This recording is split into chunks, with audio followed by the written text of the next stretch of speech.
Bismillahirrahmanirrahim. Bulan November 1996.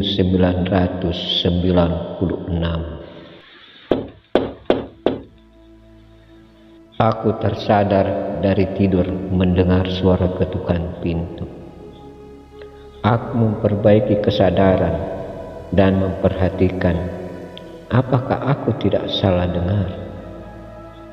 Benar, suara itu adalah suara ketukan pintu bungalow tempat aku menginap. Aku tidak tahu entah sudah berapa kali pintu itu diketuk dari luar. Siapa? Tanya aku heran. Mengapa ada orang mengetuk pintu di tengah malam? Aku melirik jam tanganku yang tergeletak di meja kecil. Waktu sudah menunjukkan pukul 1 dini hari. Saya sopir Pak Bupati, jawabnya dengan suara yang dikeraskan dari luar kamar. Ada apa? Tanya aku setelah membuka pintu dan menatap wajah sopir dinas Bupati yang sudah lama aku mengenalnya. Saya mendapat perintah dari Bupati agar Bapak dan tamu dari Jepang itu segera meninggalkan kawasan wisata Pantai Pasir Putih Bira malam ini juga, katanya agak tegang. Kenapa, ada apa? Tanya aku lagi. Saya juga tidak tahu, Pak. Saya hanya diperintahkan menjemput Bapak. Tanpa berpikir panjang, aku segera membangunkan tamu dari Jepang yang sudah terlelap di sebelah kamarku. Aku melihatnya merasa kurang senang dibangunkan di tengah malam buta dan dipaksa meninggalkan kawasan wisata malam ini juga. Aku tidak punya pilihan untuk menolak perintah tersebut. Dalam perjalanan meninggalkan kawasan Pantai Pasir Putih Bira, aku bertanya-tanya dalam hati, ada apa sebenarnya? Apakah ada informasi kalau akan datang gelombang tsunami menghantam Pantai Bira dan salah seorang tamu pemerintah ada di kawasan Pantai Pasir Putih Bira? Atau ada hal yang lebih sensitif? Tentang apa? Sejumlah pertanyaan berputar di benakku, namun aku belum juga menemukan jawaban.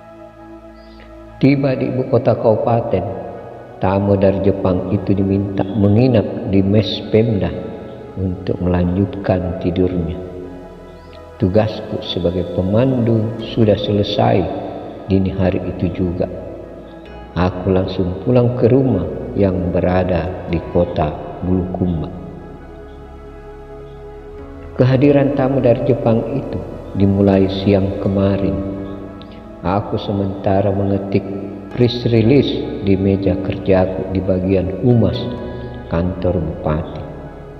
Salah seorang ajudan Bupati menghampiriku.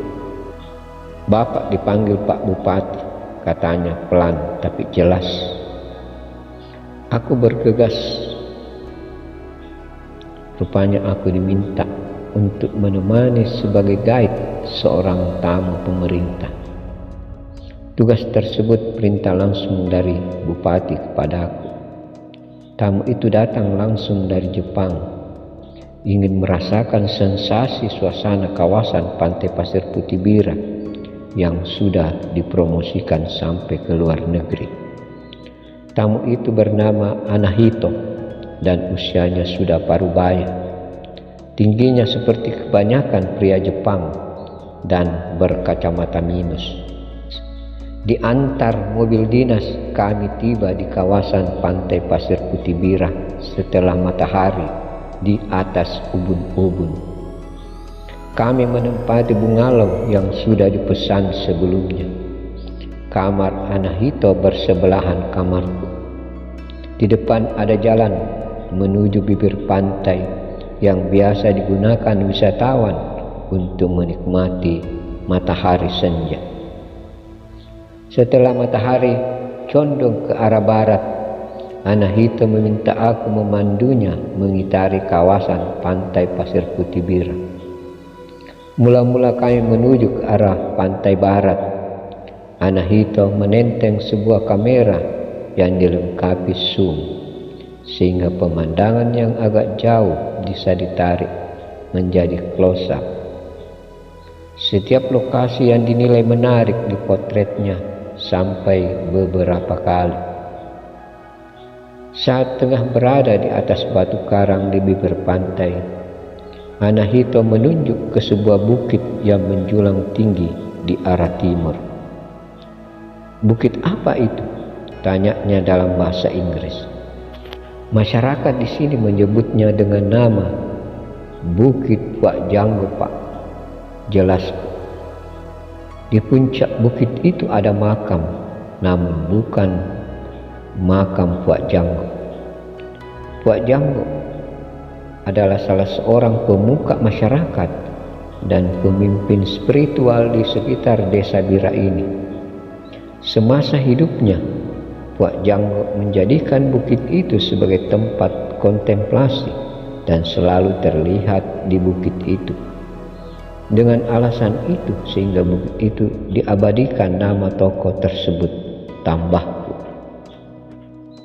Sebagai seorang pemandu tamu, aku harus menjelaskan panjang lebar tentang bukit tersebut.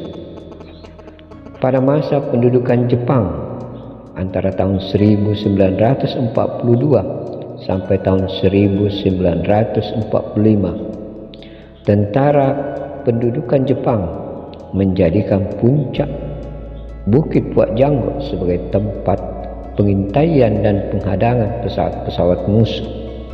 Kataku kemudian, pesawat-pesawat sekutu yang terbang dari pangkalan militer sekutu wilayah Pasifik di Pulau Morotai untuk melakukan pemboman di daratan Pulau Sulawesi, Kalimantan, Jawa, dan Sumatera dihadang di bukit ini dengan tembakan meriam penangkis serangan udara, kataku lagi. Di antara puncak dan dasar bukit ada gua, entah dibuat oleh tentara pendudukan Jepang atau proses alami. Tentara pendudukan Jepang menjadikan sebagai markas dan perlindungan ketika datang serangan. Kabarnya ada terowongan yang tersambung antara gua dengan bibir pantai di arah timur dan dijadikan sarana menyelamatkan diri. Aku masih menjelaskan. Mendengar penjelasanku, Anahito sangat tertarik dan memintaku mengantarnya menuju Bukit Puak Janggo. Dari arah belakang Bungalong, kami berjalan pintas melewati sela-sela pohon-pohon yang meranggas dan senang hidup di batu cadas. Sengaja kami memilih jalan ini sebab kalau kami lewat jalan raya harus berjalan jauh dan berputar. Di puncak bukit pemandangan begitu indah, terlihat di kejauhan pulau-pulau, demikian pula kawasan pantai Pasir Putih Bira nun di bawah sana. Puncak bukit ini berada di ketinggian sekitar 600 meter dari permukaan laut. Anahito tidak henti-hentinya memotret. Aku katakan, menurut cerita masyarakat sekitar, sebelum kawasan wisata ini ramai, di tengah malam biasa terdengar suara tentara pendudukan Jepang melakukan apel penggantian jaga di puncak bukit ini. Suara tersebut adalah sebagian aura kejadian masa lalu yang menembus dimensi masa sekarang. Anahito hanya mengangguk-angguk. Aku tidak tahu apakah ia paham maksudku. Setelah puas di puncak bukit, Anahito mengajak pulang lewat jalan lain, yaitu jalan lebar yang dibuat tentara Jepang dahulu dan bisa dilalui kendaraan roda 4 dari arah puncak ke bawah, berputar melewati pinggang bukit. Ketika masa pendudukan, kalau tentara Jepang ingin ke puncak bukit membawa perbekalan ataupun alat berat menggunakan jalan ini. Ujung jalan ini tembus jalan raya, baik yang menuju ke kawasan wisata maupun ke pelabuhan penyeberangan Bira Pamatata. Anahito yang sudah letih mengatakan besok ia akan melihat-lihat kawasan di bibir pantai selatan ke arah Tanjung yang merupakan ujung dari Tanjung Bira ini. Pagi itu aku masuk kantor seperti biasa, meskipun aku sebenarnya masih mengantuk karena kurang tidur semalam. Setelah mengantar Anahito ke mes Pemda dini hari itu, aku langsung pulang ke rumah. Namun aku sudah tidak bisa tidur sampai pagi. Pikiranku masih diliputi pertanyaan, ada apa sampai kami dipulangkan paksa dari kawasan pantai Pasir Putih Bira. Tidak lama kemudian, ajudan bupati datang menemui dan mengatakan aku dipanggil ketemu bupati. Aku sudah yakin panggilan ini ada kaitannya dengan peristiwa semalam. Bagaimana perjalanannya ke Bira? Tanya bupati basa-basi memulai pembicaraan setelah aku duduk di depan meja kerjanya. Baik Pak, jawabku pelan. Hanya tidak sesuai harapan tamu, tambahku. Kami terdiam sejenak karena tiba-tiba ajudan bupati masuk membawa berkas dan meletakkan di sisi kanan meja bupati. Sebenarnya ada apa Pak? Aku langsung bertanya dengan suara pelan, seperti tidak ingin didengar yang lain. Kamu harus tahu, ternyata tamu kita itu seorang mata-mata, jelas bupati dengan suara pelan pula, tapi terasa ada nada kesal di dalamnya. Saya tidak menyangka ia datang ke sini bukan sekedar ingin menikmati suasana wisata pantai Pasir Putih Bira, melainkan mempunyai tujuan lain. Saya mendapat informasi rahasia dari Jakarta kalau tamu itu datang untuk memetakan keadaan lokasi di sekeliling Bukit Puak Janggo. Kabarnya ada data dari mantan tentara Jepang yang pernah ditugaskan di kawasan Bira pada masa Perang Dunia Kedua, bahwa sejumlah barang peninggalan tentara pendudukan Jepang termasuk pedang samurai masih tersimpan di dalam gua di dasar Bukit Puak Janggo. Mereka tidak sempat membawa barang-barang mereka ketika itu karena kalah perang. Tujuannya memetakan lokasi. Mungkin saja suatu ketika mereka datang mengambilnya dengan diam-diam. Saya tidak tahu ia ditugaskan siapa atau oleh suatu kelompok pemburu harta karun peninggalan tentara Jepang di Indonesia, kata bupati dengan nada serius dan menatapku tajam. Aku terkejut mendengar penjelasan bupati. Aku mengangguk-angguk dan merenung. Lantas di mana posisi Pak Anahito sekarang Pak? Tanya aku kemudian. Ia langsung dipulangkan ke Jepang. Ia dimasukkan dalam daftar persona non grata atau orang yang tidak disukai oleh suatu negara, kata Pak Bupati. Aku terdiam lama.